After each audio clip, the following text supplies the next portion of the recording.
fez? Eu fiz um vídeo falando o que Hegel fez, mas eu percebi que a maior dificuldade que as pessoas têm para entender o Hegel é justamente o entendimento de senso comum, às vezes simplório, da palavra espírito. Você fala a palavra espírito, e os caras ficam assim, que é isso? É espírito de espiritismo? É espírito? Não, é que Hegel está fazendo uma referência a aquilo que a gente usa, por exemplo, para falar espírito de uma época, né? O clima o clima cultural da época, espírito de um povo, ou seja, o humor, o jeito, a maneira como aquele povo encaminha as coisas, espírito de uma geração, a geração de 1922, os modernistas. Qual era o espírito daquela geração? Ou seja, qual era o propósito, os objetivos, a maneira deles entenderem as coisas, os gostos. Quando você toma a palavra espírito desta maneira, você começa a se lembrar que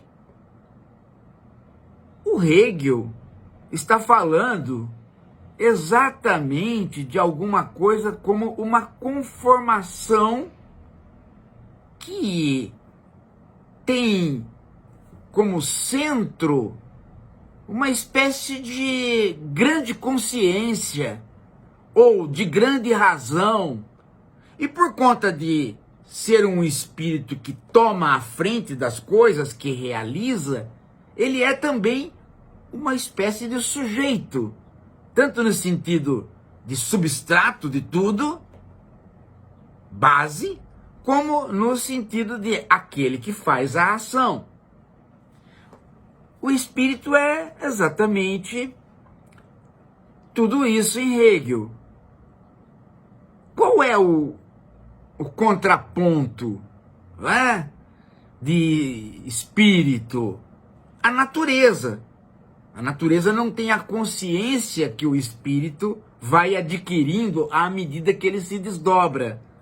Mas como ele, espírito, é a base de tudo, então a própria natureza pertence a ele.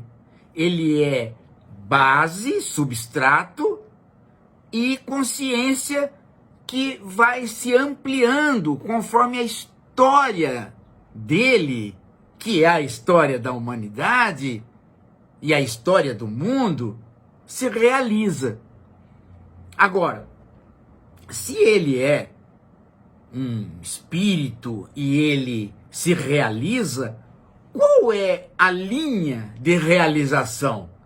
Qual é o fio condutor? É a liberdade. Hegel vê a história e o desdobrar do espírito como um caminho para mais liberdade. É por isso que ele entende que a Revolução Francesa e depois a exportação das conquistas da Revolução Francesa pelo imperialismo napoleônico é uma espécie de final da história, porque ali todas as liberdades se ampliam. Em outras palavras, cria-se aquilo que nós hoje, chamamos de a sociedade do respeito aos indivíduos e, ao mesmo tempo, do respeito à lei que é posta pelo Estado em conformação com as decisões dos indivíduos. Então você pode ter aí